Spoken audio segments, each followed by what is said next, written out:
welcome to episode 0 of PodQuest, Day 0 edition. This is pretty exciting. This is our very first podcast ever that we finally got going on here. Really ready to go here to talk about some of our big topics that we want to discuss today here. But first, I wanted to introduce ourselves here. My name is Dustin, Lyne. I've been a big avid gamer for many years. So I'm sitting here in, I guess this would be the player 2 position. So why don't we go to player 1? Why don't you introduce yourself? My name's Kelsy, Polnik. Also been a long-time gamer. Started a store in town here about 4 years ago that primarily deals in video games as well. And I've done a collecting podcast for the last 4 years. This is my first more game discussion podcast, which I'm pretty excited to be a part of. Cool. And then over in player 3? Player 3, also known as not a player. We go back to Super Nintendo and stuff like that, which I'm fine. I'm a watcher. You I need like a multi-tap. Get you in there. My name is Paul English. I help Kelsey out with some things around town. Avid gamer. That's about it. Like retro games. I like online-based games. So excited to be here. Excited to kick it off.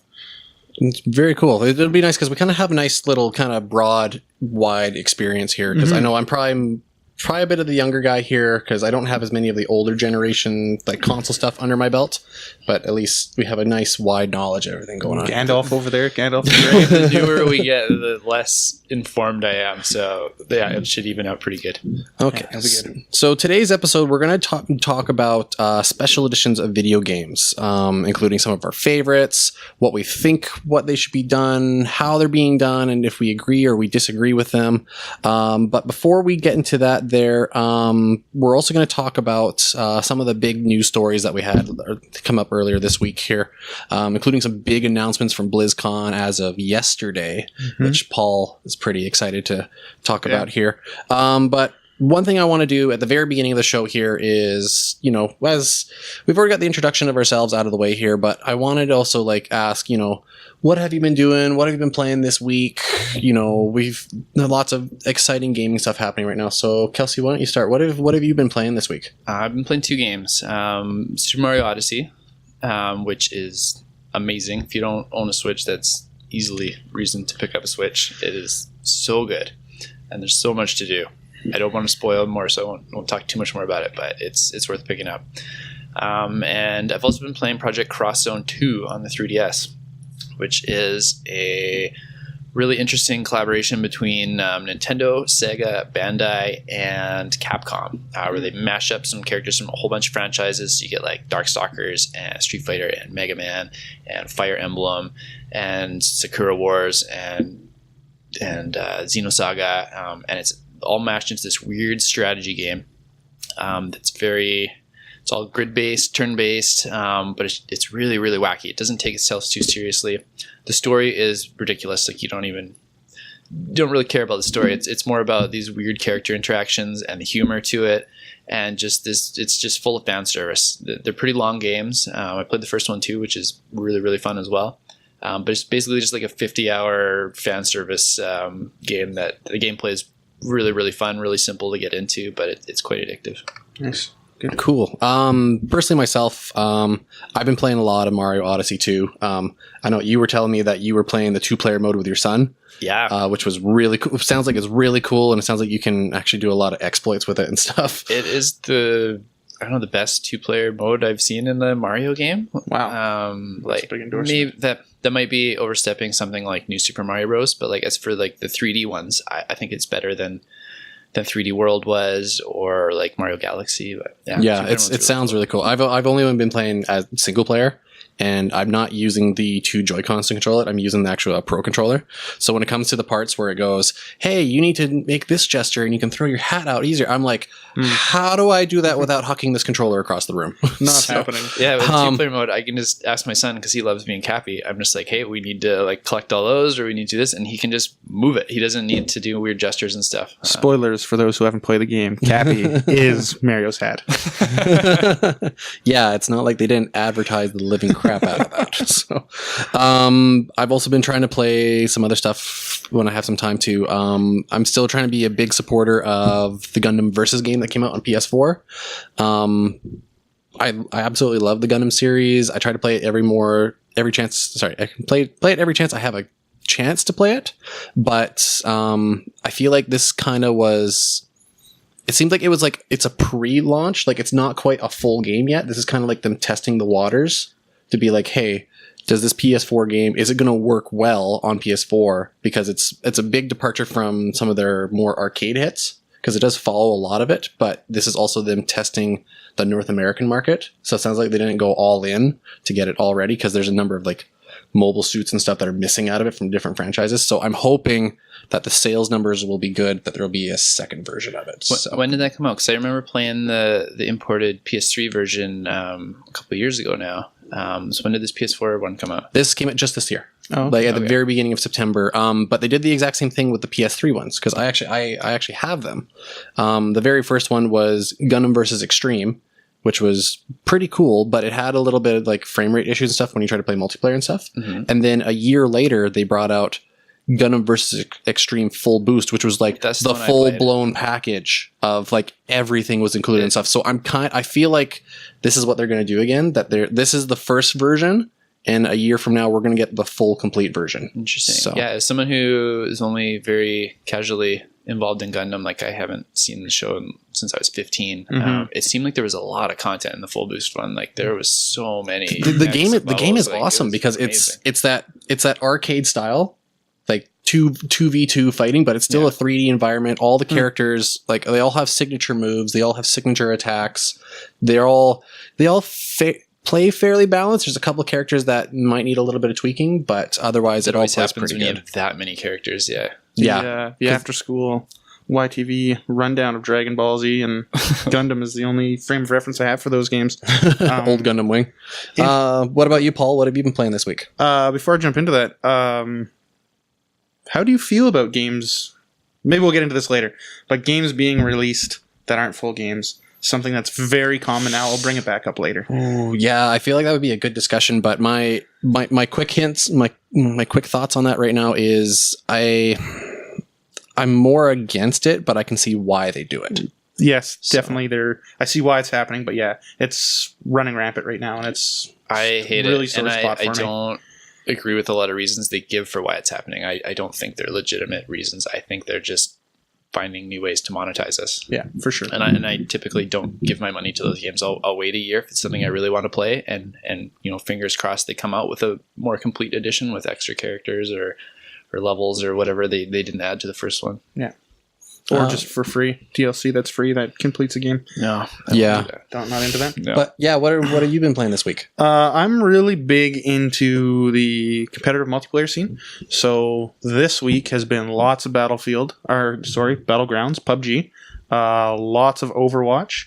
Then when I'm not competitive, Cuphead, trying to get the A pluses. When you're not competitive. When I'm not competitive. You can actually S rank levels in that game. Yeah, I haven't unlocked the hardest difficulty yet, so I can't S rank anything, Kelsy. And I've been playing a little bit of Battle Chasers Night War, which is an RPG based on a comic book that came out in the early 2000s. And the creator of the comic book decided he wanted to develop video games. And then 17 years later, he was like, well, I should go back and finish my comic, but I'll finish it in a video game. That's really cool. RPG. The art is amazing. The game is really fun. My biggest complaint is the overmap isn't like a free roam. It's kind of on a track. So you go from spot to spot and the random enemies, you can see them on the overmap and stuff like that. I don't remember the guy's name, but that sounds a lot like the development behind, you remember Siberia back in the day? No. No, it's like a point-and-click adventure. Came out early 2000s. I think Xbox and PC. But it was a French comic book guy who was like, I want to do video games. And there was a lot of hype around the development because like there was a guy who actually knew how to create stories and stuff, and he had his own development team behind it. And a third one just came out on the new systems. It's been going for a while. That's cool. But yeah, it's kind of reminded me of that. Yeah. Battle Chasers is like really influenced by D&D if you're into that kind of stuff. It's good RPG. I really, what platforms really is it on? Switch and PC. Yeah, I don't think it was too expensive either. Like, it's not going to break the bank if you pick it up. So Interesting. look into it, all you RPG lovers, because it's a good throwback to like turn-based RPG with 6 different characters that you can, or 7 that you can bring in and out and level them up, and it's fun. It's a fun game. Sounds good. Sounds Cool. like it's up my alley. So- Good story. It sounds like we've all had some interesting stuff planned this week. So Good variety of games. yeah, on good the panel. variety. All right, so we're gonna move on to the news breakdown, where we're gonna take a look at some of the big hard hitting of stories of this week. Starting with one that Kelsy and I both found: GameStop's pre-owned rental program. Mhm. Now, this is really weird. It was essentially, I guess, the breakdown of it was that GameStop. And to keep in mind, GameStop is also separated from EB Games, even though they kind of are the same company, but they're not yet. So we might not see this here in Canada. But Which would be a shame. it was, I think it's just test markets right now anyway. It's yeah, not a full rollout. but essentially what it is they're asking you to do a 6-month subscription for like $60 or something like that, where you can come in and you can technically rent any pre-owned game that they have there, play it, and then you bring it back, and then you just keep doing this for 6 months. And it sounds like it's an interesting idea, but has a lot of commenters And made below it. They were like, to add to that first, at the end of those 6 months, you get to take a game home to keep. Yeah, Oh, I didn't read that was- part. Yeah, Yeah, that so was a big part of you, that. You can rent whatever you want, and if you don't like it, you bring it back and you just trade them off. But then when your subscription's over, you just pick something off the wall, and that's yours to take home. They said okay, the 'cause you- last game that you take Yeah. is you can choose to own that game. okay, that's Yeah, interesting. so you do get a little bit of extra value at the end there. Because I know there was a commenters that made some jokes below. They're like, "Oh, get ready to rent only Call of Duty and Madden and 06 or whatever." It sounds like they're, because if you go into EB Games, I guess that would be our frame of reference where we live. Mhm. They do have. So the last time I was in an EB Games, they do have a fairly good variety of it, but a lot of their pre-owned games are priced too high. I find for something that's pre-owned. Some stuff is, yeah, because it's a touchy subject. Like you don't really want to touch into this too much, but like I did used to work for an EB Games, So actually I think all three of us. Nope, did. I haven't. I applied to work there several times, never got hired, so I got to make my own stuff. Oh, okay. Well, yeah, I used to work for one too. Very busy location. But it was down in Burnaby. But yeah, there was like you see a number of games that come in, and it's like, oh hey, I just bought this game like a month ago, and then I want to come trade it in. Oh, okay, unless it was like one of like the top games for like that year, like Destiny or something like that, getting pittance for it. you'd get like you would be lucky if you got $12 for it. So and then they get turned around. All right, we're going to resell it for 40. Like they had a huge markup. Yeah, so that is a huge markup. And then, like I said, some of the games don't see a big fluctuation in price drop either. So they could be an older game, and it's still, depending on how they kind of rank Like their Nintendo system. stuff, typically holds its value pretty well. Yeah. But So like a person that wants to use this as a rental service, though, can get quite a bit of value out of it, depending when they start their subscription. Like if you start it in August, when big games start coming out right before Christmas, like if that's $60, you're going to be able to play Assassin's Creed, Wolfenstein, Mario, like lots of cool stuff that's come out like this year, for example. Yeah. And to take one of those home at the end of 6 months, that's pretty decent value. My concern would be them actually having enough copies of games to run this, because once, even 20, 30 people wipe out the shelf of the new cool stuff, then the next person that comes in is at $60 going to be the same kind of value. well, that's almost going to be like a return back to like the old like rental stores like Rogers Video and Blockbuster, where it's like, hey, I come in, I want to rent those first 2 or 3 weekends, like Donkey Kong Country for the Super Nintendo when it first came out. Oh, I'm sorry, it's gone. We only had one copy, and you sitting there like, oh, I really wanted to play that. Even if they had, like 20, 30 copies, like pre-owned, those are going to be the first ones people want to take home quick. And But how do they guarantee that they keep like 20, 30 copies of those per store or like that's per what I mean. location? I don't know if they can. So they had a little disclaimer in the write-up that I read saying, we're not going to have these games all the time. So if you come to our store and we don't have it, sorry. Like that's just the way it is. Like try as another per location. yeah.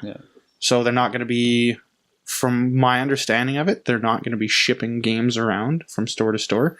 It's just a way to offload their huge overstock, trying to get rid of, like you said, the Call of Duties, the NHLs, Yeah. all the sports games. trying to get rid of those games, and it is probably a way to combat the modern online purchase that's really kind of taking over. Like a lot of people don't go and buy hard copy games anymore. A lot of people get it, and then they just own it forever. It's their game. They don't have a disc that they have to worry about getting damaged. On the same hand, they can't trade it in for any kind of value later on. See, actually, on that note, I wonder how they're going to do the damage of the disc part too, because like, Yeah.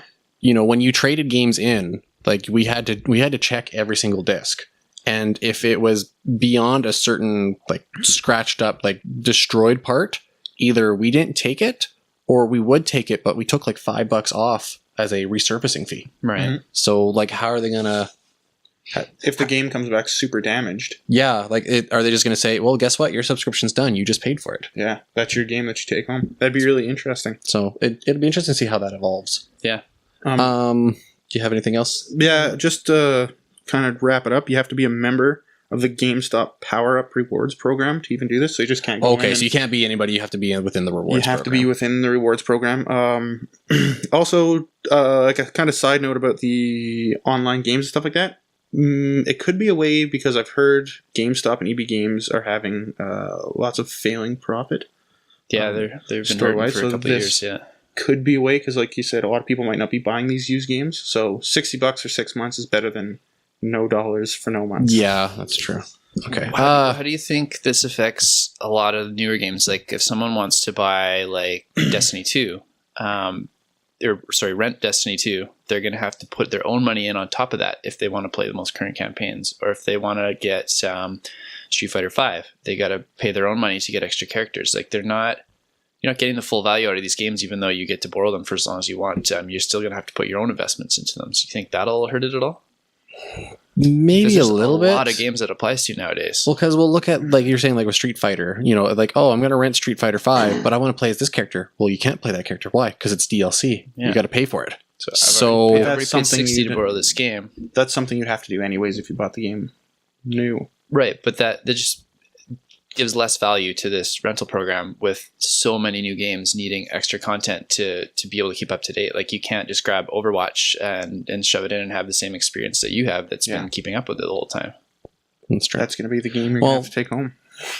Like really. Well, I think overall we'll just have to see how this expands, because obviously this is going to be a test market thing. So we'll have to keep an eye on this for to see how it turns out, to see if they go with it or if they abandon it. So it's an interesting turn of events, definitely for the gaming industry. I think it's a step in the right direction to give, without video stores and the ability to rent video games, you're losing a lot of your market anyways. So this is a good way for parents to get young kids trying different games to kind of see what they like, teenagers, even people in our age demographic, to try different things and see what they think about games, to kind of have a more reaching grasp. yeah, I think as to close out this story, I kind of in with agreeance that because we lost rental stores, it wasn't the movies that was the thing that impacted us, it was the video games. Yeah. Because being able to go try a game before I'm willing to invest in it fully was a great thing to do. But now we don't have that. Now it's like you have to buy the game full price, or you wait for reviews to come out and research it properly. But if you buy the game and you don't like it, you go to trade it back in, you don't get all your money back. Yeah. So have either of you guys tried the GameFly service? No, because as far as I know, I thought GameFly was an American-only company. So I've got a few friends that use it, and they're all in the US, so that might make sense. Because they actually speak very highly of it.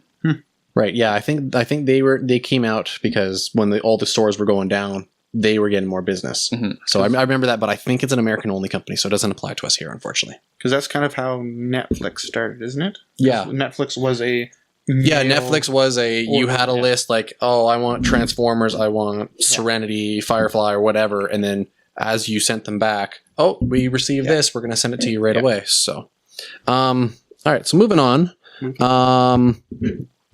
Just before I get to one of the other big stories here, I did see this week that Monster Hunter World Beta is going to be on starting December 9th. I'm pretty excited for that. Looks pretty awesome. Yes. It looks great. I like that they're doing like, instead of the old Monster Hunter where it was you had sections of the map and when you hit a certain point you just loaded and jumped to the next section. This is actually, it's a full map and it's huge. So I love that idea. I'm definitely going to look into that beta because I think it's only going to be for like 2-3 days or something. It's very short. But I just hope that they do one of those, hey, you played in the beta. When you buy the full game, here's a code or something that says, hey, we'll give you an extra item or maybe a fresh set of armor to get you going. Because Monster Hunter is a grindy game. It is a difficult, lots of time invested. Yeah. So Yeah. Good franchise. I really like it. yeah. So I'm really excited for This that. particular release seems like it has a lot of people interested in it that haven't played Monster Hunter in the past. I think this one is going to do really good in sales and kind of introduce a lot of new people to the franchise. Yeah. Mhm. It was actually one of the first games I really got online for. Oh, cool. I bought the That old makes sense. PlayStation router, The network adapter? Yeah, network adapter for it. Yeah, my big forte into it was Monster Hunter 4 for the 3DS. And one of the big selling features for it was they obviously had a good partnership going on with Nintendo because you can unlock Link's Skyward Sword outfit and you can unlock Samus's her other M suit or her Zero suit stuff. And they were special quests and they themselves were difficult to do. But That's I felt really like cool. it was kind of rewarding to get that kind of stuff. So I like that kind of fan service when companies collaborate. It's neat. And I think that game hit shelves like January 9th or something like that. yeah, it comes out. It comes out early next year. Yeah. So I have it pre-ordered already. So going down the list here, hitting. I guess for me personally, I guess for you two guys, it might not affect you too much, but kind of a little Pokemon pocket here. For Pokemon trading card game, the Crimson Invasion set got released as of yesterday, so November 3rd. I've already bought a few packs of it myself, but it sounds like there's actually some issues with it. I was telling Kelsey yesterday that I bought 12 packs, and one of the big things they have in it right now is they have these cards called Pokemon GX cards. They're like kind of the staple cards that are like the really strong cards. Mhm. Out of 12 packs, I only got one. Ooh, Like that's not good. Like if not cutting it. if I got 3 or 2, it wouldn't be as bad. But Do you just getting one. Do you know what the odds are on them? Because I know with Magic, Mythic cards, which are typically the most powerful and the most valuable ones, it's about 1 in 8 packs. You generally get one. Well, this one here, I was talking to one of my other fellow players at Y Schwartz last night, and he was saying that a lot of people are complaining about this set, that they're feeling that it's got reduced drop rates. So it wasn't just me. So have they actually come out and said anything like this is the odds? of getting it? Nothing officially, but a lot of the fans are saying, "Hey, we're basically figured out it's almost 1 out of every 15 packs Ugh. that you're getting So something." people that are buying boxes, I bet, would be quite upset. Yeah, yeah, so- that's really. So I hope to see either they fix that or I'm not going to be buying packs of cards. I'm just going to buy singles. And even if they fix that, like you've got to wait like a month to make sure all that old stock's out before the re-released ones get set. Like that's Hey, tricky. they Pokemon before the first Sun and Moon set, they had an issue of mapping because they had an issue where it was two junk packs and then a good card, and then 2 junk packs if and you- a good card. if you open a fresh So box, if you'd know where to grab it. if someone let you go to a fresh box and they didn't like randomly pick stuff or shuffle it and stuff, you could sit there. If you figured out the pattern, you could take all the good cards out. Oh, wow. So which is why a lot of card stores have that policy of, hey, I want to buy a pack of cards. They will hand you the pack of cards. You don't get to choose. That's too funny. So Remember that happened with Magic too, where they had like a misprint and like certain boxes of one set would have like mythic rares in every single pack. So you'd ask like, can I have one from that box? Can I have one from that box? And then, oh, I got something good out of that one. You'd Yeah. open the next pack. Okay, that's the one I want the whole box now. And yeah, it was, those kind of things are real messy when it comes to card collecting. I'm just going to speed us up here a little bit through the new stuff here. The other thing, Pokemon, is this week they showed a trailer off for Pokemon Ultra Sun, Ultra Moon, where they announced that Team Rocket is back. It is they call themselves Team Rainbow Rocket, and they are actually comprised of all the bosses from all the previous Pokemon games all together at one. Because it sounds like this is going to be the last Pokemon game for the Nintendo 3DS, which makes is sense. also a sign that I think the 3DS we're going to see come to an end. There's going to be more support going over to like the Switch and stuff. Yeah. so this is kind of But they already this is announced, kind they're of Game doing a Freak's Pokemon game for this is Switch. this is Game Freak's push to basically like everything we've done all in one package. Here you go. We're working on the Switch one. We'll try to get it as soon as you can, but here's everything. And just seeing the Team Rocket, like seeing Giovanni stand there and just mock you, as well as you can now catch every legendary from every past game is in this game That's too. a lot of cool fan So service for you can find last Mewtwo, game. you can find Zapdos, you can find all the newer ones. So I think that was really cool. That is. Yeah. My son will probably bug us to get that at some point. All of that. You have to grab one of the twin packs. Would be the easiest way. Yeah, that's what we did for Christmas last year for just Sun and Moon. So yeah, we might end up doing that again for. The next story here. This probably would be interesting for Paul. I hope you read up on this one. Yeah, I did. Fighting game tournament pool just collapses after a loser keeps playing under a friend's name. So from the premise of the story, when I read it, I guess it was the Canada Cup that's hosted by Capcom. I guess a lot of Capcom games. Toronto. A player was in his first bracket and he lost just about right away, and he felt really bad and stuff. But then a friend of his, like I guess another streamer or something like that, she said that, hey, I don't feel like I'm going to do that well and stuff. Why don't you take my spot? So he did take the spot, and he actually started doing really well, like getting into like the top 16 or something. And he was fighting against another player who came from Asia, I guess. And he came in just specifically for this tournament stuff, and he beat him. But then all the judges and stuff were basically figured out, wait a minute, this guy's already played earlier today. So they had to go back and they had to cancel that fight that one guy had just finished winning. Made a huge mess. Yeah. Which made a huge mess of the entire prize pool. And then there was an interview with the guy, can't remember his name right now, but he said that essentially Jose Aldap. He said that he will not be coming back to Canada Cup because of that mess up. And I feel so bad because, I want there to be more big gaming tournaments in Canada and stuff, but like something like that where a player had already entered and then snuck back in again and somehow bypassed a couple of the rules and stuff is just that doesn't seem fair. It's a mess. So what had happened was he went 1-2. And the game that they were playing was Marvel vs. Capcom Infinite, which is the new fighting game that just hit. He was top 3 in EVO for Marvel vs. Capcom 3 this year for 2017, which is pretty good. Like, he's got a pretty good name and reputation within the fighting game community. His skill set hasn't transferred over, clearly, for him to get busted out so quick. So he said in an interview during casuals after he was eliminated, this person approached him under the name Holy Order Troll and offered him, because she said, my stick's broken, I don't want to play anymore. Right, that's you what can it was. take It was her my stick was position broken. in it. He played the whole bracket through. Somebody had already won their section of the bracket and was waiting for other competitors to come through. And he did a cheeky little on live stream. He beat the guy and looked at the camera and he was like, and somebody was like, it wasn't even the judges that noticed it.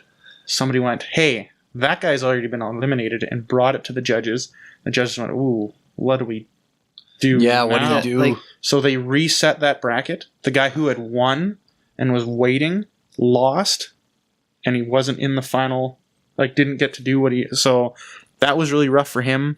The person who said they were actually from California, they'd spent $1,000 to come and play, and he was really upset about it.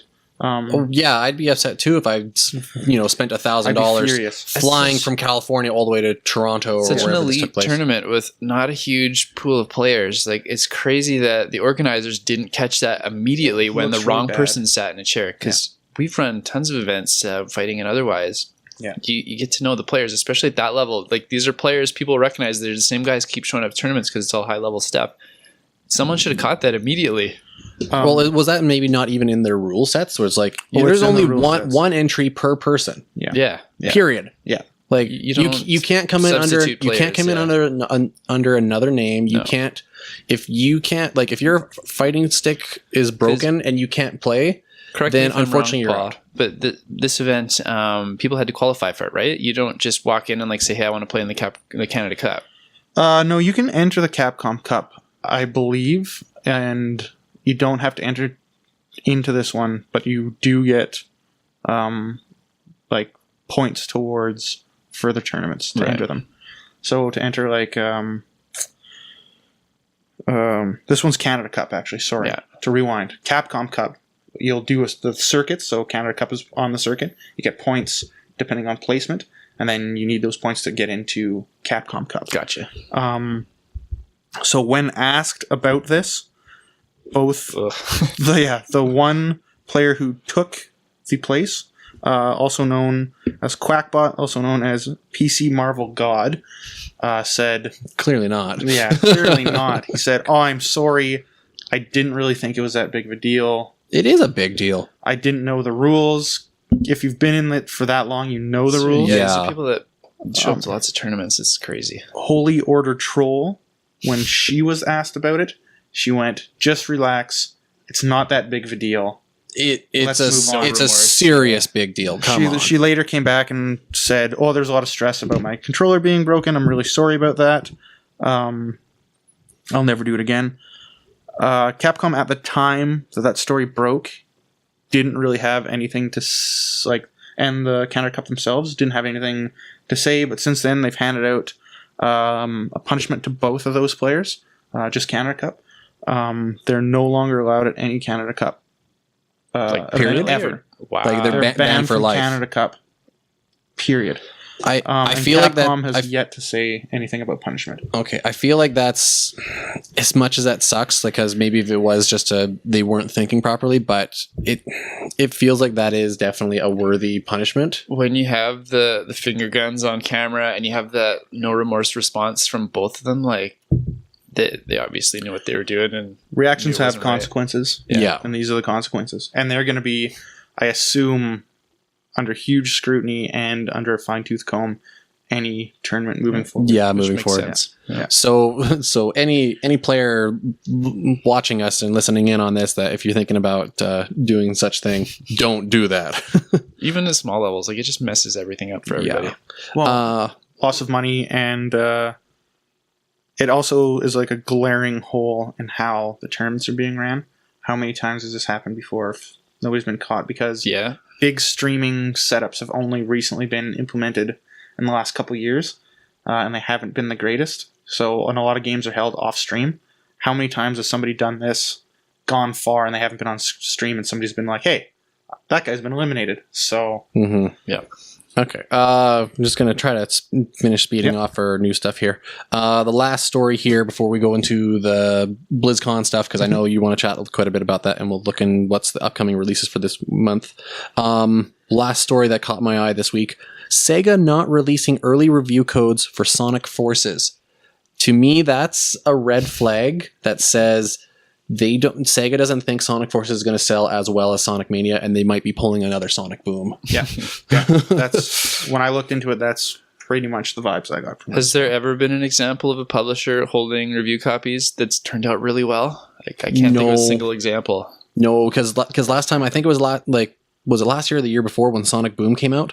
Sega had a full lockdown on nobody is allowed to release any review on this until the day of the game comes out. Because obviously they wanted to make sure that anybody who was like, "Oh, it's a Sonic game, I'll pick it up right away," and not have any warning that Buy this our game is game. broken. We need money. I think Yeah. people should know Sonic by now. Like that's so. I don't know if any other franchise has so many ups and downs. Like from huge. Like you have Sonic Mania that's getting like 9 and 10 out of 10s, just following up stuff like you said, Sonic Boom that's like barely getting 5s. Like Huge peaks and valleys. Well, I that think series is all over the place. Another problem why maybe they're doing this too is because I also caught there was a number of leaks, like people getting a hold of the game early and already spoiling all the cutscenes, the last boss, the origin of this new Infinite character who somehow it ties into Sonic Mania, but completely spoiling all that. Yeah. Like why do people still get away with getting these early copies and ruining it for everybody? Like there's as much as it's awesome that if you have a publisher approach you and be like, "Hey, we really like what you do. We're willing to give you this game early so we can get your opinions on it, so you can start building hype on it and stuff." But when you take that power and you abuse it and you go, "Hey, I'm just going to release the entire cutscene, then ruin it for everybody," I don't think you should be allowed to get the early copies anymore. Do publishers not make people sign contracts about Disclosing non-disclosure Yeah. agreements? that just seems like poor foresight from But even the if they do, publisher. like, sure, if like some big company like IGN or GameStop breaks that contract, like you can get some money out of them, you can hurt them. If a little YouTuber does it though, like what are you really gonna do to them? yeah. That's true, but it just bites you. You kind of got to eat it, I think, at that point. Well, there's got to be something that can be done. Yeah, something, but I don't know if it's what they actually need. I feel like think they burn that bridge. And the little man. Like, I have become the I think man. you just cut them off, and you're just very exclusive which ones you use going forward. The ones that haven't burned you and seem trustworthy enough. Mm-hmm. All right. So let's move on to some of the BlizzCon stuff that got announced yesterday. So I'll let you do most of this, Paul, but I know some of the big announcements, the ones that caught me were a new Overwatch animated short. I love watching those, and this one was really cool. It sucks that because it almost plays into last year's announcement with the icon wall and stuff. Yep. But it's the history of Reinhardt, which I thought it was a much needed story to tell. So definitely. I really like that. The new inclusion of the new Overwatch character, which I'll let you go into details about.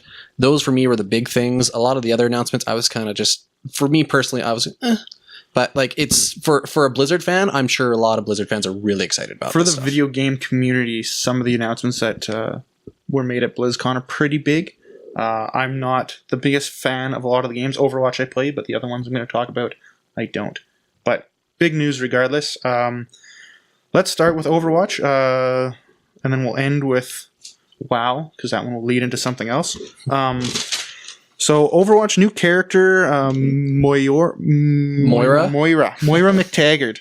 Moira has been released. She is a female support character. I get a very big Zenyatta Mercy vibe from this character. Uses projectile beams to heal allies and drain health from enemies. Has an alt that is like a Kamehameha wave. Yeah, I saw it and I'm like, I don't care. Yeah. Travels through allies and heals them. And if it hits an enemy, even through a barrier, it will deplete their health. Lots of range stuff. She can fade in and out of attacks with an invisibility, which is kind of interesting.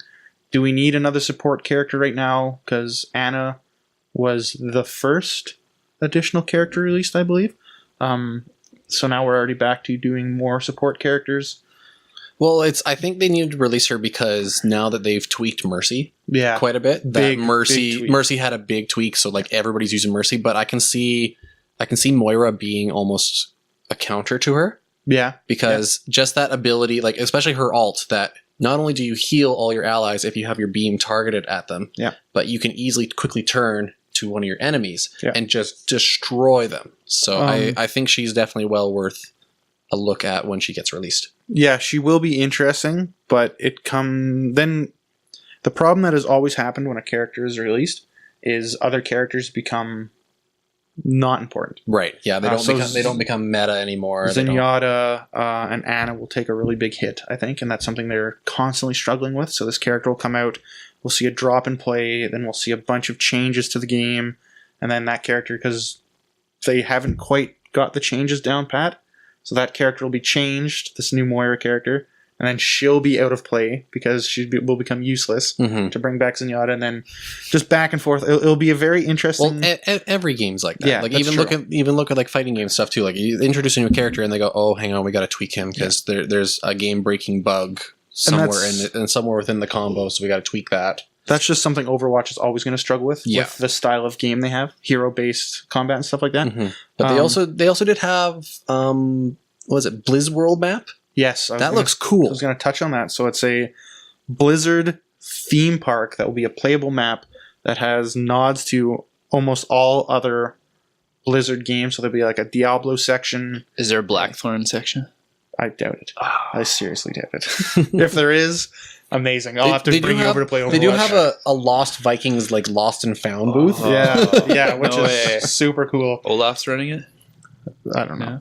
Yeah. We didn't get but there's stuff like there's like a Vikings. Hearthstone tavern where there's like it's a tavern, but they have the little Hearthstone games running on like their tabletop and stuff. I'm like, that looks cool. Yeah. So Blizzard is saying that Moira will be a 2 out of 3 star hero as far as difficulty learning.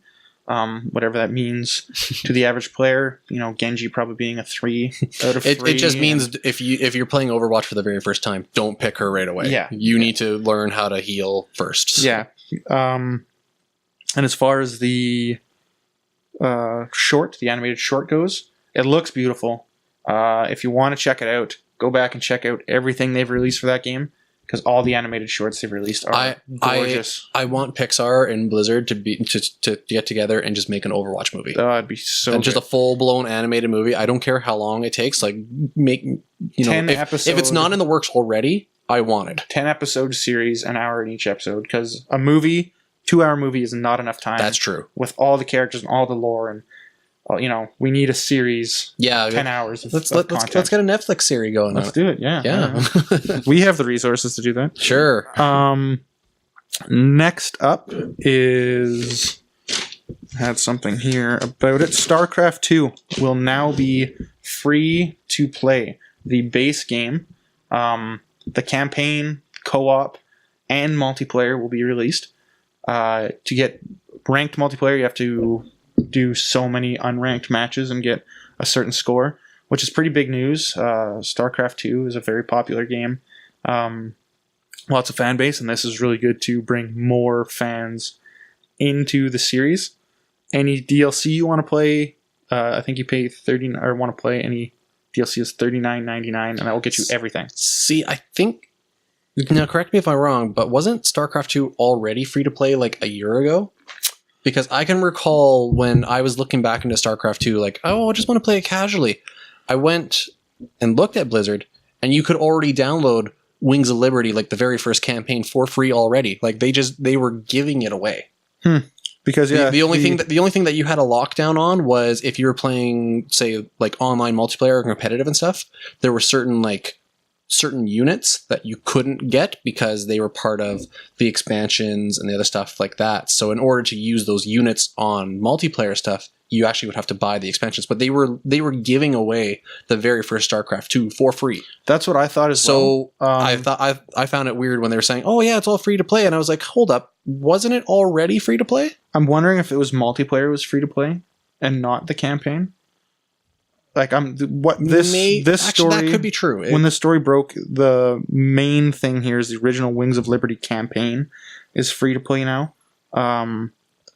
Anything? Yeah, now that you say that, I think you might be right. Yeah, that I think it might have been the multiplayer was for free, but the campaign was like locked. Like you could do like the first 5-10 missions, and then that was it. Yeah, so everything now, with the exception of additional DLC, Heart of the Swarm, Legacy of the Void, Nova Covert Ops will still be paid, but it's $39.99 to get all of it. Okay. Like I said, that's pretty good if you've always wanted to play StarCraft and been like, I don't want to pay the money for it or whatever. Now's your opportunity. Okay. Now on to World of Warcraft. We'll do the Battle of Azeroth expansion first. It's going to add a bunch of, I think, 6 new sub-races. Level cap is up to 120. New continents, new raids, and new dungeons. Mm-hmm. I'm not a big WoW player, but any extra content is always good content. Yeah, it's not bad. It looks like they're going for more like a pirate theme, kind of like. Yeah. You battle, and if you're part of the horde and you start taking over this part of the island, the base actually, like the main town, actually turns into a horde base. Mm-hmm. So it sounds like it'll go back and forth. But for me, I tried playing the last expansion that came up for World of Warcraft for a little bit, and I wasn't into it. I wasn't into it. Like it's awesome to see that this game has been running for so long and that it's still going, but it's not the MMO for me, unfortunately. Which is interesting because I think the biggest announcement at BlizzCon, and it kind of addresses that, how the DLC is not for you. World of Warcraft will be releasing Classic. So this is their vanilla servers. So the only way to play that previous to this announcement was kind of third-party pirated servers were keeping the game alive and running vanilla aspect of it, which is interesting that there was such a big fan base, and World of Warcraft didn't touch on it until like a year and a half ago. They made the announcement, and they were actively shutting down these sites and these servers and stuff like that. So any fan of World of Warcraft now has an opportunity to go back and play vanilla. Those things are cool. Like, I don't play Warcraft at all, but that it doesn't seem like it's going to make them money. It just seems like it's going to buy them goodwill, which I always like those kind of things. It's just going to make some fans happy. I think it will generate money because not to the amount of a new expansion or something, like new content though. You might bring old players back in. Which is, something. That kind of leads into the whole Blizzard shutting down servers for the vanilla that was like a third-party entity, kept their game going. EA recently did the same. There's been the Revive network has continued servers for Battlefield 2, Battlefield 2142, and Battlefield Heroes, games that are no longer supported by EA themselves on Origin or in any other way. That company has continued the effort to give fans that gameplay experience, and they're good games. They're super popular games. EA reached out to them and asked them on friendly terms if you could stop doing this, not because of monetary reasons, but because they were using all the EA logos and all the EA content, and they said, for players coming in, we don't want our logos and our name being used by a company that we can't control. And the company said, yeah, sure, we'll shut it down. So whether or not EA is going to start supporting it sounds like they just basically like friendly approach them like, hey, you should shut down before we force you to shut down. We have a team of lawyers that are working on this right now. As much as hate as EA gets, it's probably the best way to go about that particular situation. See, I find it sucks that when you, like, there's certain, like, even, like, console games and stuff, too. Like, one that I can think of off the top of my head here, Chrome Hounds for the 360 was, like, a mech fighting game. Mm-hmm. You can't play that game anymore because it was online only, and there are no more servers. So, I can see that, with fans trying to keep servers alive in order to let you keep playing those games, that's a cool idea, but I do get that it also takes up server space and takes up resources and stuff. So I can see a balance between the two that, you should get rid of the older stuff because here's the newer stuff. It's up and running. We have it going, but you do also want to, like the World of Warcraft vanilla servers. Like I can see a lot of people were saying, oh, I'm tired of all the expansion stuff and everything. They, changed up all the spells and whatnot, and everything that they want to just go back to beginning. Then by all means have a base version that maybe will help introduce maybe some newer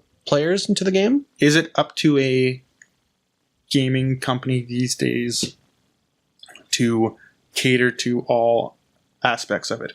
Because up to about 2010, the new game came out. That was the game you play. Back when we used to play Nintendo, Super Nintendo, Sega, they didn't. You bought your old copy and that's what you played. A new copy came out. You never heard about the old copy ever again. With the exception of Sonic and Knuckles, where you could plug and play and change the game. Well, that was also before the big birth of, like, the internet and whatnot, too. So, like, the internet itself has changed quite a bit. And the whole DLC stuff and everything, that also made a big change to stuff, too. Mm-hmm. So... it's kind of hard to justify, saying that, like, to the past, because yes, if we are in a different world. You were playing Donkey Kong Country #1 and then Donkey Kong Country #2 came out, of course you'd go straight to #2. Yeah. But even the old stuff like the Sonic and Knuckles cartridge being compatible with Sonic 2 and Sonic 3, I thought that was an awesome idea. That's a great idea. I would love to see the return of expansion packs. Yep. Like, I think Diablo 3 was probably the last one that was kind of doing expansion packs. In a way where we're at least trying to give you more story content, more things to do, instead of just being DLC stuff. Like, granted, expansion packs for World of Warcraft could also be considered the same thing, but I liked it when you got an expansion pack for something and it was like almost an entire new game. Yeah. So. And that covers BlizzCon and all related news to BlizzCon. Okay. Did either of you check out Paris Games Week at all this week? You had mentioned it, and I was going to check it out, but I just ran out of time this week. Most of it was just new info on things we already knew about. Like, we got a new Spider-Man trailer, which had a lot of, like, Peter Parker story stuff rather than the Spider-Man action stuff. We got another Last of Us 2 trailer, which was uncomfortable to watch. It was so violent. Like, and that game's known to have quite a bit of violence, but it was really weird to showcase it like they did. That was just violence. Like, you didn't really get any story progression or Did you play the first anything new. Yeah, I finished the first one. Yeah. And then they also have like a trailer for Shadows of the Colossus HD. Yeah, and that was actually 4K HD, whatever they're calling that it. was the only game they showed there that had a playable demo on the floor. Oh, really? And it was getting a lot of good buzz. Like they kept everything the same except for the controls are smoother apparently. I am so excited for that. That was one of the best PlayStation 2 It titles. sounds like they're doing a good job of remastering it from the ground up, and it comes out next year, which is like crazy fast. That's It super feels like just because those games are always like we're starting a game and then you get it like 8 to 10 years later kind of thing from that company normally, but it's a totally different company remastering it this time. It's not the Trico team. Okay, well No, I got a little bit. you got one more. more. Yeah. Okay. Oh wait, there's more. we got to move on. But I'm usually excited for Detroit, and they showed a really cool trailer for Detroit where this father and daughter live together with a android, and there's like some domestic abuse going on, and so you have all these options as the android to step in and intervene or to let it fly, and they showed a few different scenarios, and like it's really dark subject material, and it was really cool because they showed a few different branching paths you can go to, and then after that trailer they zoom it out and they show like, but you also could have done like these other 15 different paths. It is really neat looking. And the last thing I want to mention from Paris Games Week was Ghost of Tsushima. Looks amazing.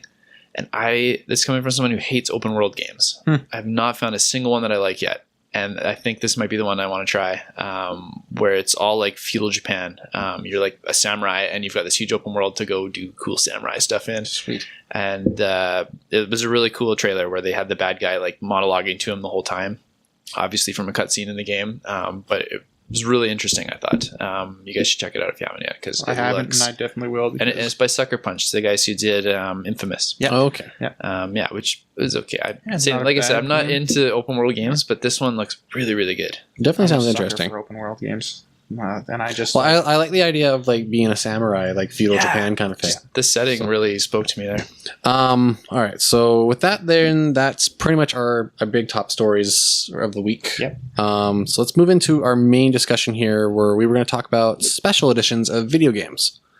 So I want to first start off with Kelsy, because this is going to be a big question, and you're going to have to narrow down to like one or two. But what's the best special edition of any game that you've bought, and what's the worst one you've ever gotten?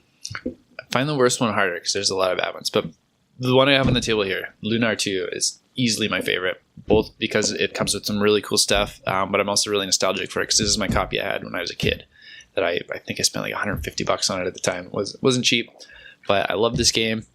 It comes with a lot of cool fan service too. You get awesome packaging that it's in that's done up like a movie reel when you open it up.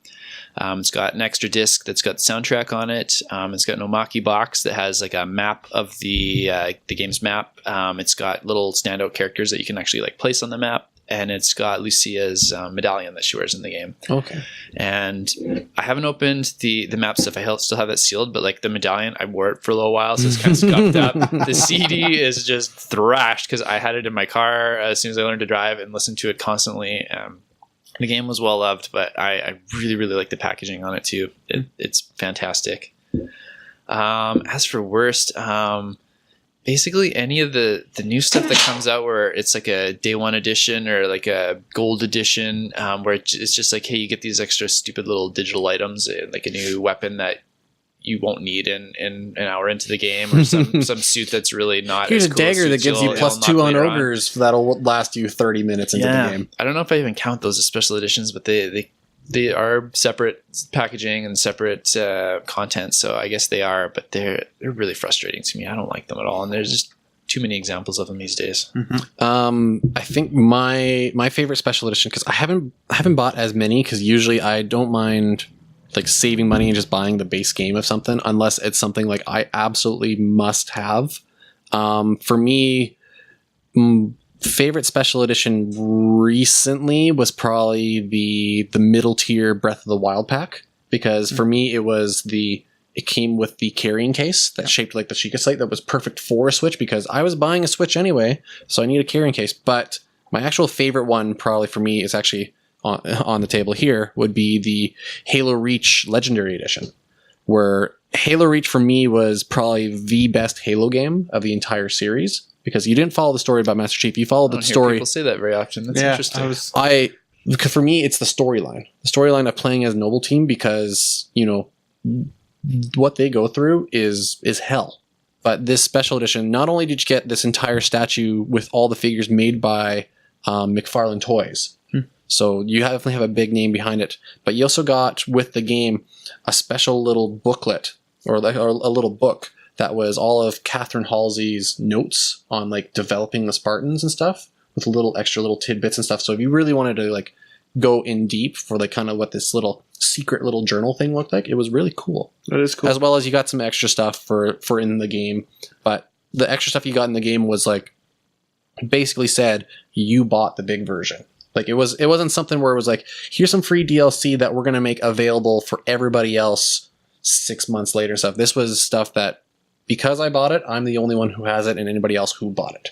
But nobody else has it. So I have to say, probably for my special editions, I think my Halo Reach was probably my favorite one. Interesting. Very interesting. What's your least favorite? Least favorite, I kind of want to wait for when we get later on in the discussion, but I'll say right now, not the game, but the way that it was packaged. Actually, hang on. I'm going to save that one for later in the discussion, but actually the one that I think about right now, Mario Kart 8 for the Wii U when it first came out. Because, again, we'll get into the discussion about this later, but we didn't have a special edition at all. But there was one available through Europe that had a mini blue shell like figure trophy, like probably about the size of the Mario amiibo here. And we never got it. Period. Didn't they do a short release just in the Nintendo store for that? No, not that I know of. I thought they did like 300 units or something. No, that could be a possibility, but as far as I know, it wasn't available in North America, period. It was a Europe only thing. And when you got it on our side here, they're like, hey, here's your free poster. You gave me a poster. You gave me a piece of paper over something physical like this. So I have to think that was probably my worst one. But my other one, I'll bring up as we get into the discussion later here.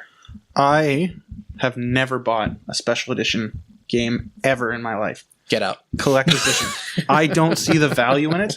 I want the core game. Okay.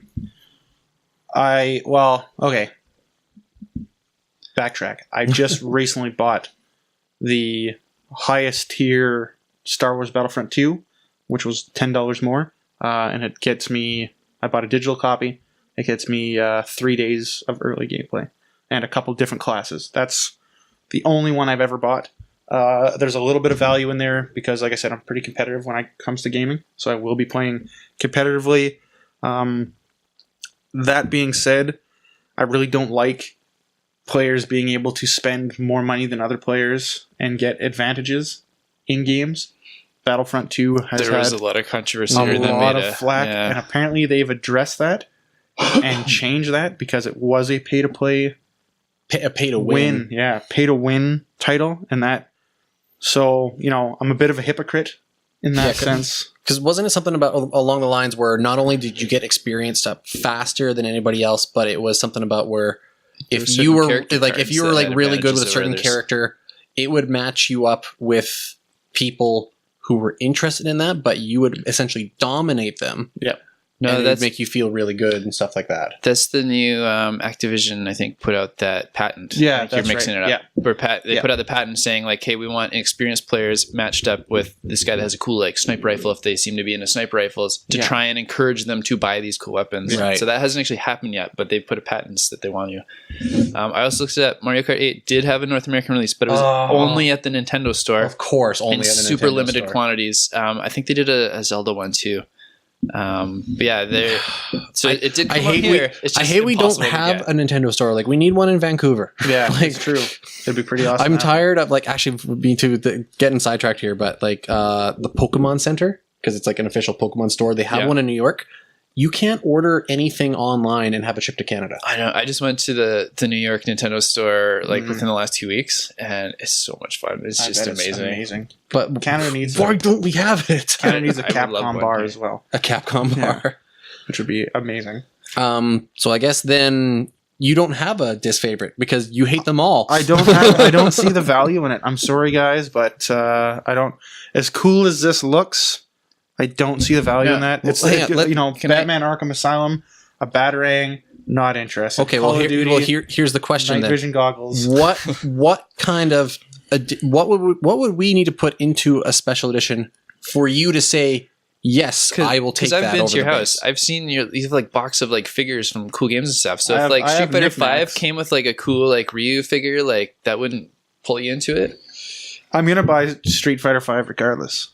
Right, but if they have like Street Fighter 5 and they have Street Fighter 5 with a cool Ryu action figure, like I guess it depends on the price, right. because charging it would probably be an extra $50 In some on top cases, of it. yeah. Yeah, and that's to me It's too not much. a good value. That takes away from future gaming experiences that you could have. But to play devil's advocate there, what if you went like, down the road to like a Comic-Con convention, whatnot, and everything, and you found this amazing Street Fighter statue that was worth $50? Is it the same statue that was in? Maybe not. Because I feel Like, would you rather buy? You would rather buy them separately, or would you rather have them all in one? to take this a little bit further, I feel the one that's going to be at a Comic-Con that's $50 probably wouldn't be the one that was in mass circulation. Those are usually exclusive to the Yeah. con, yeah. So, because But it wouldn't be something I get anywhere else. But let's say if that this figure that is like a Comic-Con quality figure does get embedded into a special edition, and it ends up being essentially just the cost of the statue. Like, you're getting the game and you're getting the statue. Would you then go for it? I don't know. Is there a franchise that you feel you love enough that you would do like spend a stupid amount of money on something for, like, just you can't get enough of it, so you'll buy something dumb just to have a little knickknack on your shelf? It would probably be Street Fighter, or it would be something Thanos related. But So could okay, do so like then an if Infinity War, like, so if yeah. Marvel vs. Capcom Infinite had a Thanos statue, Well, they have the special edition with they got a lot of flack with the Infinity Stones that apparently really sucked. Like, that didn't ever, you go like, ooh, maybe if I spend the extra. see, and then $50. that's the problem, because they're going to promote, it comes with this awesome statue that is only for the release of this game. It is made by Capcom. It's $50. You get it, and you don't know if it's going to be garbage. It could be a garbage statue that in a year they come out with a better version of it and I have to spend Most of another them you can see in $50. advance. That one's a bad example because they changed the product from what they showed in the promotional stuff. Most of the time you get what they showed you originally.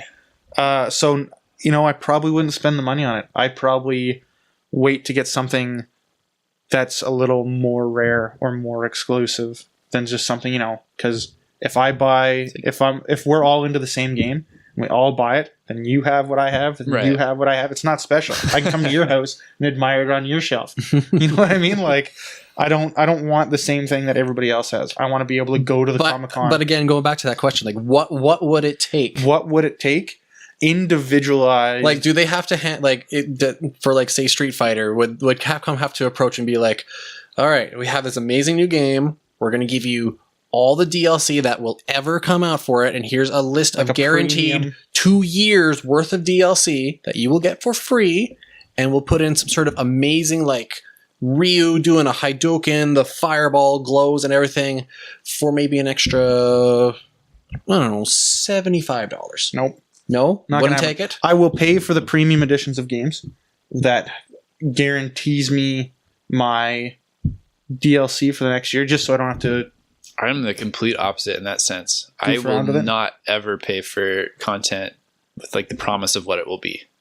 Ever. In any circumstance. Like a season pass it baffles me. Well, see, I will buy season pass. See, the Well, season that's what you're doing with the premium edition. You're just buying the season pass in a different packaging. Exactly. Well, see, I will buy it. the season pass thing, I'm on the fence with both sides on that, because I love the idea of give me the season pass, so that way you're basically guaranteeing to me as a player that anything you release, I will get it.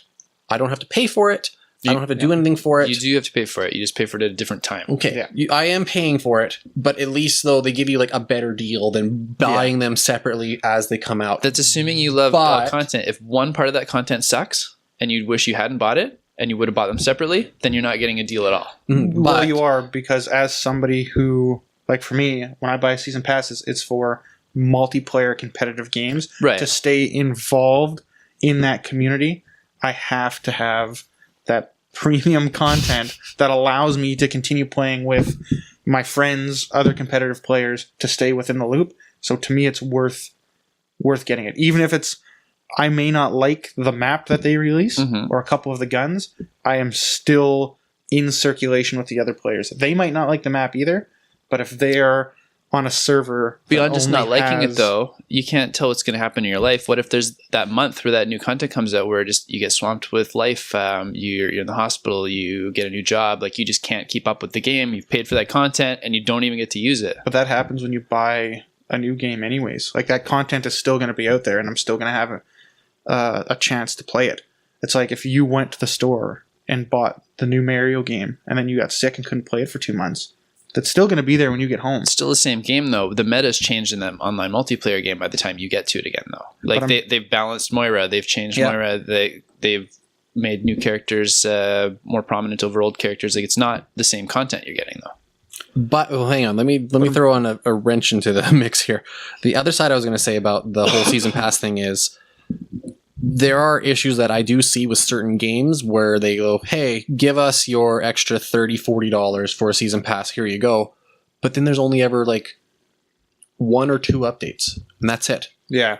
Like for me, if I'm going to do a season pass, I want to at least be able to guarantee that I'm going to have a lot of content. I think one of the big things was like Marvel vs. Capcom 3 had this big thing. Oh yeah, we're going to have all these amazing DLC characters come out and everything. But they only released Jill and the green squid guy. Yeah. And that was it. Sumagorath. I was like, but like, what was the point to ask for, like, say, a season pass thing when you don't even have the content to bring it out? How many people bought that Breath of the Wild season pass and nobody knows still what the story content is? See, I did wait on that for a little bit though. So like Breath of the Wild, like I researched it. I knew they were like, okay, we have it this month. There was nothing to and research. then a while ago. Just trust us. We'll give you some cool stuff. We're Nintendo. Yeah. The Marvel vs. Capcom 3 is interesting as well because they're like, yeah, we have all this content by the season pass. 2 characters. Then a year later, they released a new copy of Marvel vs. With another season pass. And it's like, why did I spend money on this? Like, yeah, see, that's why I'm on both sides of that. Like, I agree that Capcom's really bad for that. Capcom's bad for a lot of stuff. I agree that a season pass, if you're willing to get it, they should have at least a detailed list or something that's like, you're going to have at least a minimum, if not, it should be a 1.5 year worth of DLC on a regular basis, like let's say every 2 months, that you're going to get something in some way. Whether it's a new character, a new map, something worth it. I just can't bank my money on a promise. I know what I'm getting with the physical special edition. It's always going to be the same. I don't know what they're going to do with the season pass stuff. I can't take that risk with my money. It drives me nuts.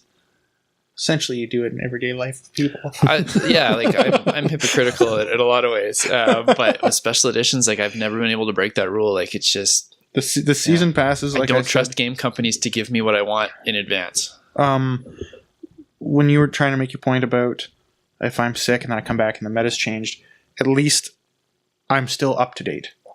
You know, I don't have to play it if I can't play it and it's a new version of the game. When I come back, it's just going to be a fine-tuned version of what came out anyways. So I'm still going to have that content as opposed to just not having it. There's a lot of games, like single-player games, where you don't need that content. Yeah, I'm not talking single-player. Just multiplayer? I pretty much play multiplayer games. Right. If I'm going to go back and play single-player games, it's RPGs, Super Nintendo games, something like Cuphead. You know, something where I know it's going to be good. I've been burnt. Like Metal Gear Solid 5 is the perfect example of a game coming out that was completely unfinished, that needs DLC, and that game just shouldn't need DLC to complete and flesh out the story more. Like that was a messy development. That kind of also ties into like maybe some other stuff too that, you know, this is probably a discussion for another day, but like games that... Getting a little off topic, yeah. Yeah, we're getting way off topic here. So I'll guys... I don't like DLC. That's you don't like DLC. Takeaway. You love it. I'm halfway in between. But going back to our special editions here, one of the things that I wanted to bring up was, because we had asked me what was my one thing I didn't like. Recently, one of the things I didn't like was the release with Samus Returns for the 3DS. That there was a special edition, so I knew it was coming out, so I was like, yes, I will go for it. I love it. I want a special edition. So they had and this is going to be a question of regional special editions. Should different regions, such as Japan, Europe, North America, have different versions, or should they be all be available to all players on every region? So the example here is the European version of Samus Returns had a steel case, a download code for the original Metroid 2 for your virtual copy for the 3DS. You had a pin, a soundtrack, an extra little collectible, and there was probably one other thing. Maybe it was another pin, like it's a screw attack pin or something like that. Like, you got a lot of stuff with it. Mm-hmm. And then you come over to North America. What's our special edition? You get a CD. And it's not even a full CD of the entire soundtrack. It's just a sound selection where they took, say, 5 songs from the new game BGM. And put it in there. And the rest of it is just stuff they pulled from like Metroid Prime, Super Metroid, whatnot, and that was it. Like, how is that fair? I don't mind regional editions, like having different to like Japan or Europe.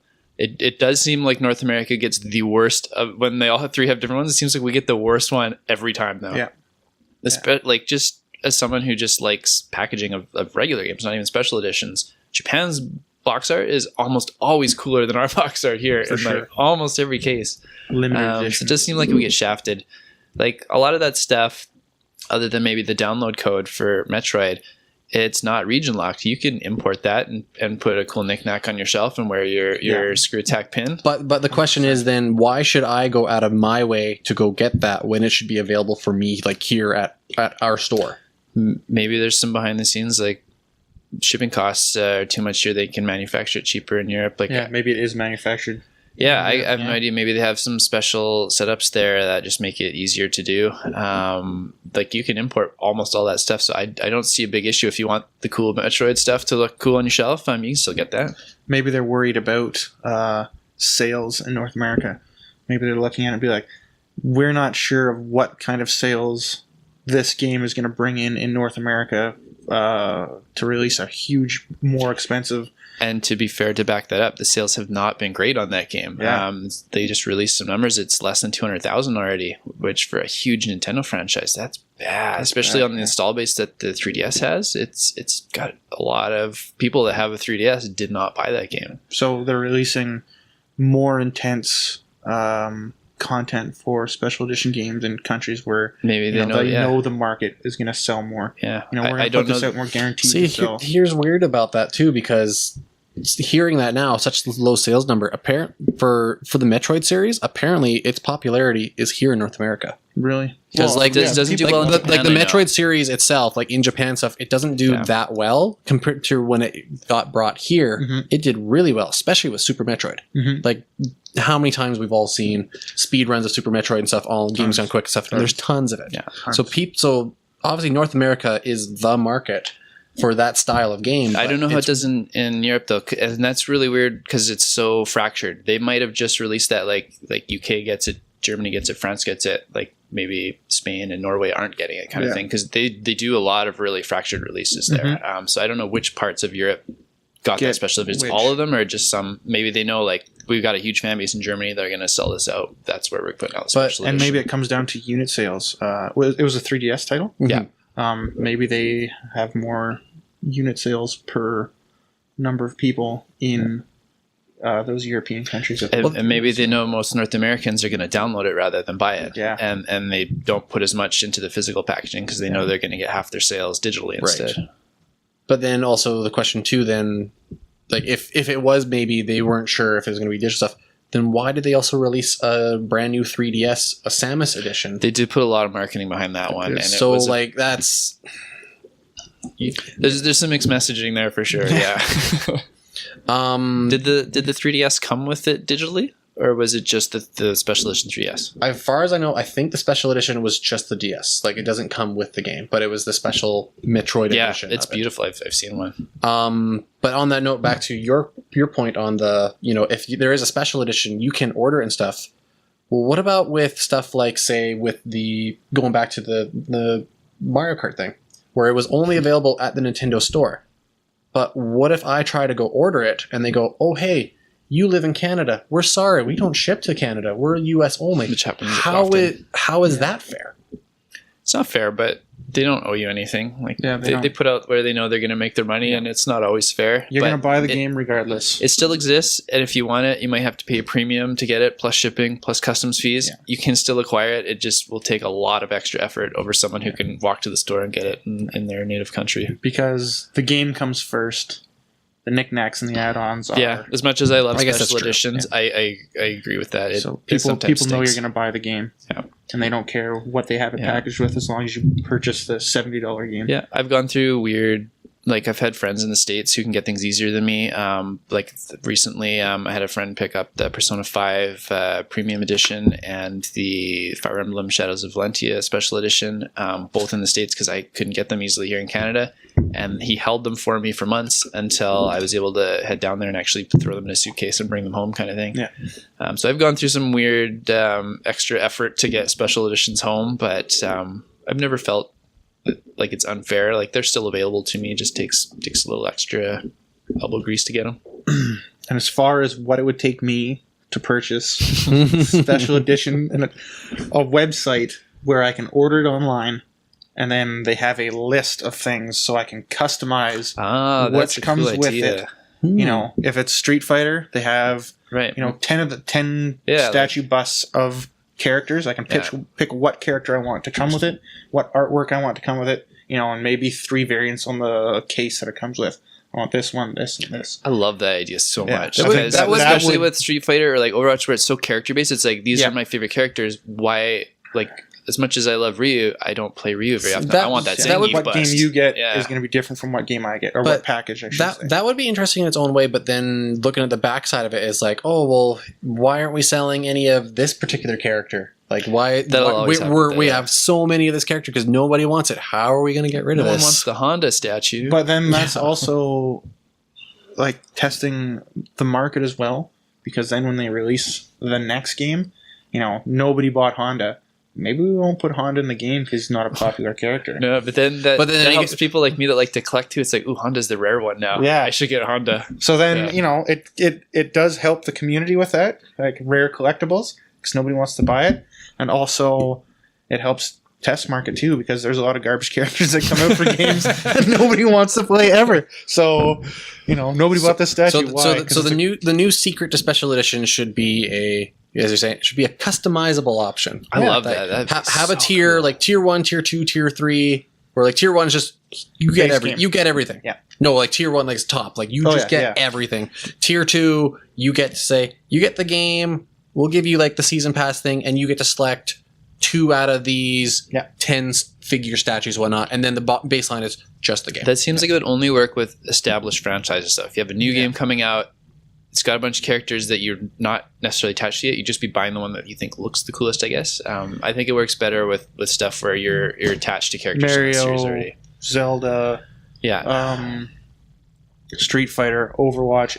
It's not going to work for games like Call of Duty, because there really isn't Mm-hmm. single thing, unless it's like you get a tactical vest, you get night vision goggles, because I just can't Choose get over, your weapon. I can't remember what Call of Duty came out, but it was like, if you pre-order it and spend more money, you get night vision goggles. I'm like, what? Modern Warfare 2, I think, had that. Yeah, the I think it was goggles. Oh Modern no, Warfare. those are the physical ones though. Oh, you're talking in-game? No. Yeah, the physical night Yeah. vision Yeah, goggles. they were physical, Yeah. but they weren't real night vision goggles. I know. Because how many times are they going to give you actual night vision goggles and be like, "Hey, look at me, I'm wearing," and then hit the worked light in on. the dark. Oh! Because I always remember at the same time Batman Arkham Asylum came out, and it was like, oh, you get a Batarang. I'm like, I can buy the special editions for both these games and be Batman. I can have a Batarang and night vision goggles.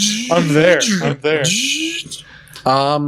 Moving on to the rest of the stuff here. Kelsey, you had a note here. Your feelings on games that only receive special edition. Yeah, there's a few... Have there been games that have only been special I've got a few editions? with me here to show you, actually. Are they 'Cause- very niche market games? Well, because like going Yes. kind of agreeing with you here, it's like there's only the base game and that's it. But like there are games where there was no base game that you had to buy, say, the $100 version, or No. or the special edition? Typically, they release at regular retail See those price. specials.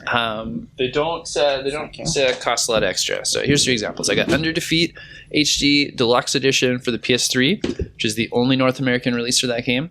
And it came only in deluxe. You can't just get a regular version.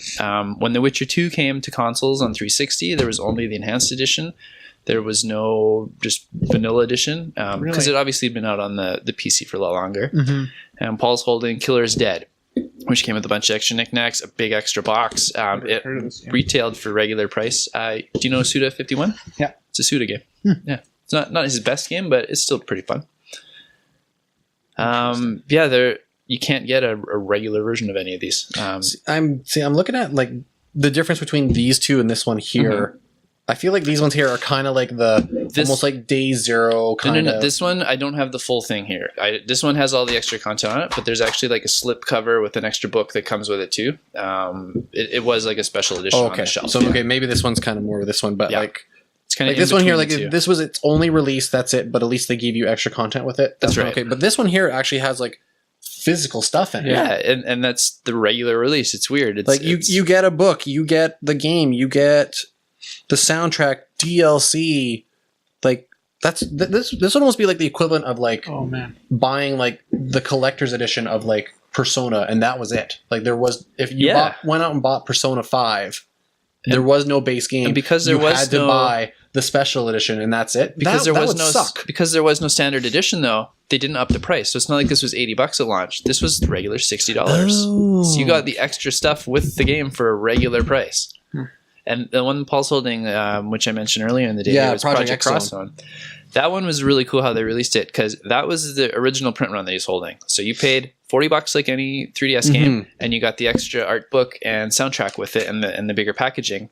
Yeah. Well, then when they re-released it, they just put the plain Jane 3DS case. You didn't get the extra stuff. So you got that feels like that makes more sense, because I remember that game came out when I used to work at EB Games. So I remember we had that there. That makes sense that if it's the very first run of stuff, then it should be something like that, where it is a special edition, where because you're willing to buy it very early. Early adopters we'll give you an art book, we'll give you a CD. They got extra stuff for the same price that people got from the extra print run afterwards. I need a 3DS and to borrow this game. You do. It is so good. The second one, they put some like really deep reaching characters in here, like some deep cuts. Sagata Sanshiro is in the second one, and he is the best. It's just comedy all over the place. It's so really funny. Good. Yeah, and they make so many Sega Saturn references every time he talks. It's great. They have a whole like Burning Rangers themed level with music and everything. It's so good.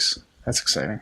I'm not familiar with that character. He is a Japanese only commercial character that they used to promote the Saturn. Is he the guy in the Karate Gi? Yes. Okay, I know exactly what you're talking about. Because they don't play hard enough and they don't play the Saturn. Yeah, he's a total playable character in the second one. So much fun. Okay. You also had a note on with the stuff too here for the discussion.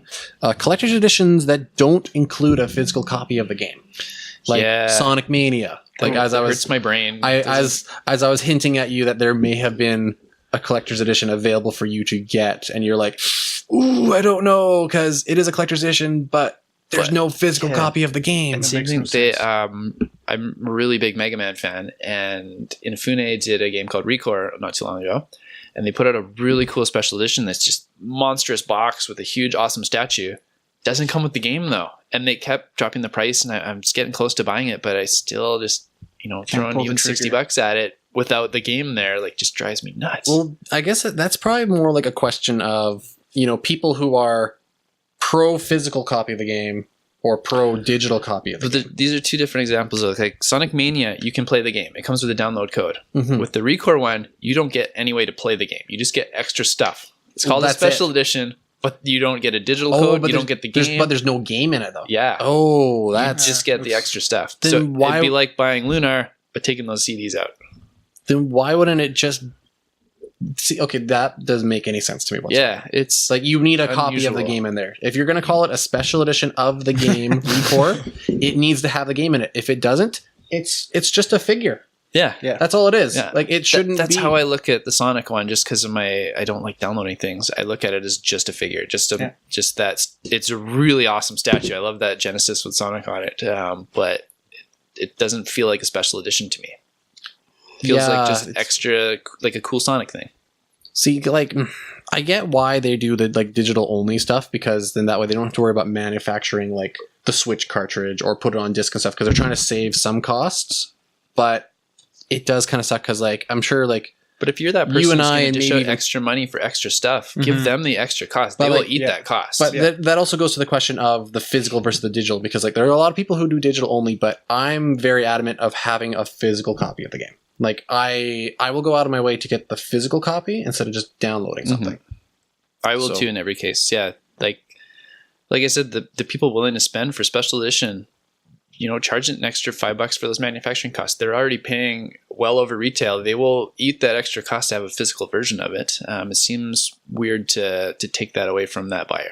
Because like for me, like right now with it's disconnected right now, but my PS3 has Scott Pilgrim vs. the World on it, because I did buy it. I did get all the DLC for it. And then I learned a little while ago that after like a month or two, they discontinued and they completely removed it from the store. I was like, whoa, I have a digital only game that I can never get again. Yeah. It's a few examples. So of that, where is my examples of physical copy? Because if anything ever happens to that game where it gets corrupted, I can never download it again. Where's your money? Where's my money? Your value? It doesn't exist. Well, it's the time you put into it as the argument that they would make it was where you got your value. But I see your point. It's like, that's like gift cards that have an expiry date. That's illegal now, I think. That still happens. I don't think they're allowed to though. It melts my brain. I don't think they're not allowed to, but I think they have to put an expiry date, but they put like 1,000 years on it though.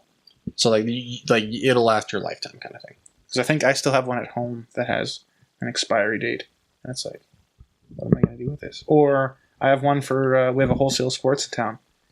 And it's going out of business, and I have a gift card. It's like, well, if I miss the boat, what happens to this money? Like, it's gone. That's in their bank. Yeah, they're just crazy. People that just lose their gift cards is $1 billion industry. Yeah. They make so much money. People buy, like when I worked at a grocery store when I was a lot younger, they loved gift cards around Christmas time because only like 75% of them got reimbursed after. So it was literally people coming in and giving them free money.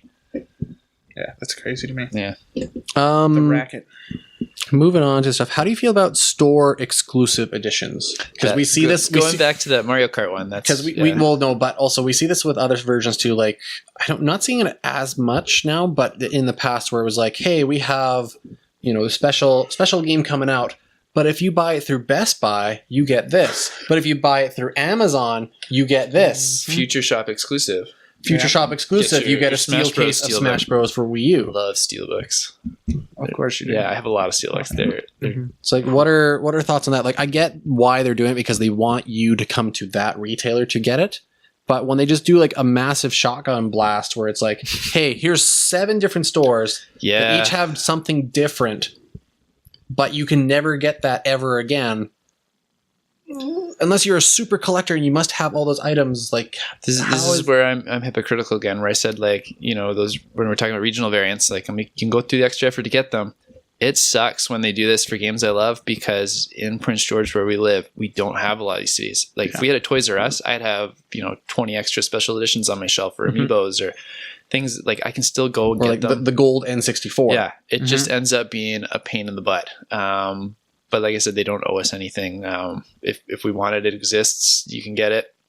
Especially if it's digital content, that's kind of frustrating when it's like GameStop gets this one, Best Buy gets this one, Future Shop gets this one, and so on. So if you want all the content, you literally have to buy like 5 or 6 versions of the game sometimes. Because I guess you could also be stuck to like even our community here. It's like you only have these stores here, but you're like, but I don't like the content that they're getting.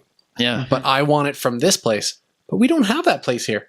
Oh, but I should try to order from them and everything. No, they don't ship to Canada. Oh, I guess I'll go for the one where I don't get what I want. I'm going to have to wait and order it off eBay. Yeah. Inflated price. Yeah, and then that stinks too, especially if you want it day one to play with people, where you're going to have to wait for that extra shipping time to get it from a third party. So you can't play it that opening weekend when everyone's hyped on it, everyone's learning it together. You come in a week later when you don't have the skill level that a lot of I've players known have lots now. of people too that end up buying 2 versions of the game. They'll buy the one that they can get their hands on immediately to play it, and then they have the special edition coming in later or whatever, and that's rough. That's a pain, and the company obviously makes 2 sales off it, which works for them, so that's probably why they do that kind of thing. Okay. So I don't like it though. So I guess we'll start with Paul. Final thoughts. Special editions.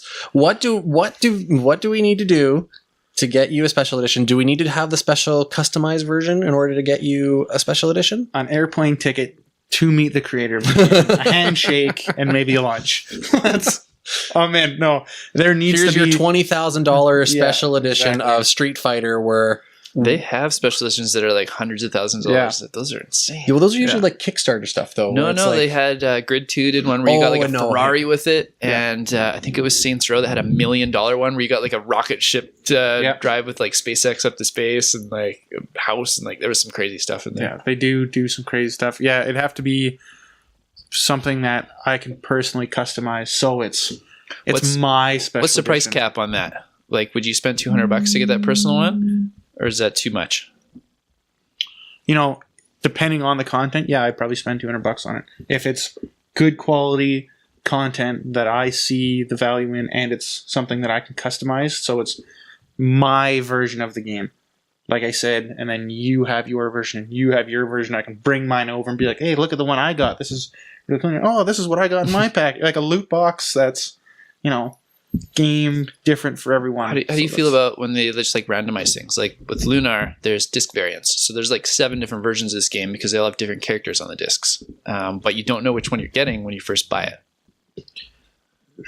I don't like that because then you're gonna get something that you don't like. That you have to stare at and you're like, Typically, you buy the special edition for a game you like enough that you should like. but I'm not going to most spend. I'm going aspects of to it. not spend. No, that's not Maybe not true. your favorite aspect, but you still like it, right? It's like, let's say it's like buying a Street Fighter game, and then a character that you despise is on the cover, and every time you look at that game, you're like, oh. Like that's the way I look at it. Because I hate Pikachu. Why am I looking at Pikachu? yeah, I'm not a big Pokemon fan. I have a game that has a whole variety of other characters, and I got the random one that has Pikachu on the cover. And now everybody that comes over and looks at my game goes like, "Oh, I must be a big Pikachu fan." No, sorry, I'm not. That's just the way the cookie crumbles because it's random.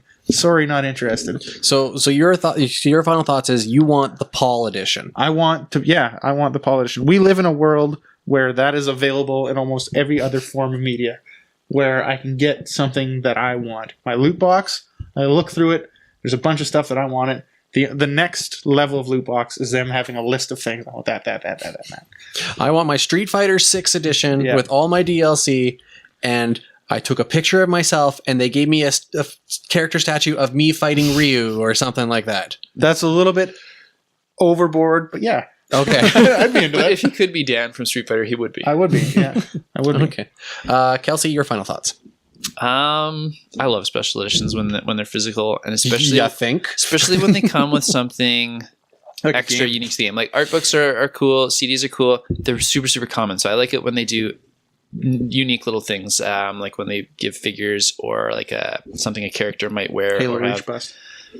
I do like those ones. I have some really big figures at home, but they take up a lot of room. So I'm getting more into like the smaller figures. Like Witch in the 100 Night came with like a little Nendroid that was in just like a 3-inch by 2-inch box. I know I want it from you, but you're not going to give it up. No. Just stay away from digital content. If I'm spending the extra money, give me something physical that has some real life value that I can put on the shelf and enjoy. I'm opposite. I'm a digital man living in a digital world.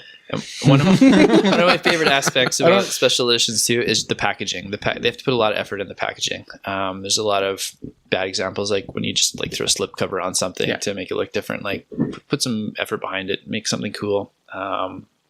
Doesn't have to be much. Like Demon Souls and Bloodborne did cool ones that are they're very minimal. They've got a strategy guide with them, the game, cool slipcover. That's cool. I'm fine with that. It's something special that not everybody has. It's not overwhelmingly huge and expensive. It's a nice middle ground. You guys are also connoisseurs of consoles. I haven't bought a new console since the 360. I wouldn't mind getting a Switch. So, buying the special edition stuff nowadays isn't something I'm interested in. If they were to release physical copies of Super Nintendo games again for my Super Nintendo in cartridges in special editions, I might be swayed to buy special editions then, because it's something that There's a the company Super Nintendo cartridge is just so iconic to recently, me. I want to say Retrobit, but I might be wrong. They're putting out compilations. So we got a deal with like Data East and Jellico. One other company that's just slipping my mind, where they're putting out compilations. So you'll get like Joe and Mac 1 and 2 and Congo Caper, all in one actual Super Nintendo cartridge put out by, it's not licensed by Nintendo, but it's licensed by Data East. And they're putting out 3 collections like that physically that you can play on your Super Nintendo. Well, didn't they do that recently with like Street Fighter 2 or something? It was like a Capcom's putting out Street Fighter 2 again, and they're doing a randomized thing that you'd hate, where there's like, I think it's 5,500 copies total, but 1,500 of those copies are going to be like in a Blanca like green translucent shell, but you won't know until you get it. I have one pre-ordered, so hopefully I get the Blanca shell. Yeah, that'd be sweet. Because there's not many characters. Actually, there's no characters in Street Fighter 2 that I don't like. It's such a small, tight cast. It's pretty... Dhalsim sucks, but... Well, no. Dhalsim is amazing in that game. My final thoughts are... I also love special editions. I'm with Kelsy on make it worth my while to look at getting the special edition. Like, give me figures, give me CDs, give me an art book that's more than just 5 pages of some random scribbles, and then the rest of it is just garbage. Like, true fan service. Give me a dedicated art book. Like, I would have to go to Amazon and buy an art book for $30 just on like Persona 5. Like, give me that. But I also feel that there should be a little more fairness in terms of the regional editions. Like, if you have a European edition, make it a North American edition. I know we went back and forth. Special editions too. I forgot to mention earlier, but I do have some cool Japanese only editions, and these Square Millennial collections are awesome because they're just love letters to the fans. So there's a bunch in the series of different games that Square put out. All of them have different content with them. So I've got a Brave Fencer Musashi one as well. All different stuff included with it. You get the game, and you just get stuff related to that series. I like this idea. Yeah. Give me the game. Yeah. Give me something else. Give me a figure. Make it worth my while. Don't just, here's your special edition. Here's a CD. That doesn't count. No, that's not even special anymore. Everybody does that. Yeah. Put some extra effort into it. I think that's the one you got from my buddy. He traded it. It might have been, actually. Josh. Yeah. I love him. He's so cool. He came in with a bunch of stuff. I had a point I was going to make about that, but it slipped my mind. Okay, we'll come back. You'll have to tack it on to next time. We'll have to tack it on next time. It seems like the only companies putting out actual special editions anymore are Atlas, NIS, and Exceed. Mm-hmm. Everyone else is just phoning it in with like, here's a cheapo art book, or here's a CD. Because like, there's the odd exception. Nintendo's a little better than most companies, but like the last one was probably Zelda. Like, they didn't do a big one for Mario. They didn't do a big one for Splatoon or anything like that. The fact they didn't do one for Mario blows my mind. Like, I feel that one would have been big. That should have been a big moneymaker, considering it's now the fastest selling Mario game period of all time. Yeah. So it's a big. A loss on Nintendo's side, unless they have one at the Nintendo store that we don't know about. Not that they've announced yet. There could be something. I think they have one coming for this podcast and then release. Xenoblade Chronicles 2. Nintendo's going to watch our podcast and they're going to retroactively correct and make a Mario special edition. So, I think this was a pretty successful podcast for our very first episode 0. Good test run. So to anybody who's viewing or listening in on the podcast here, if you have any questions or anything that you wish to ask us, feel free to leave your comments on either on the YouTube channel or on any of the Facebook channel stuff. Ask us your questions. Give us ideas for what you want us to talk about. Future topics, just Q&A for the panel in general. And definitely ideas and criticisms. Mm-hmm. But otherwise, I think that's the podcast for the day. That wraps it up. Right. Thank you very much, gentlemen. Thank you. Thank you for having us. Right. And thank you for tuning in.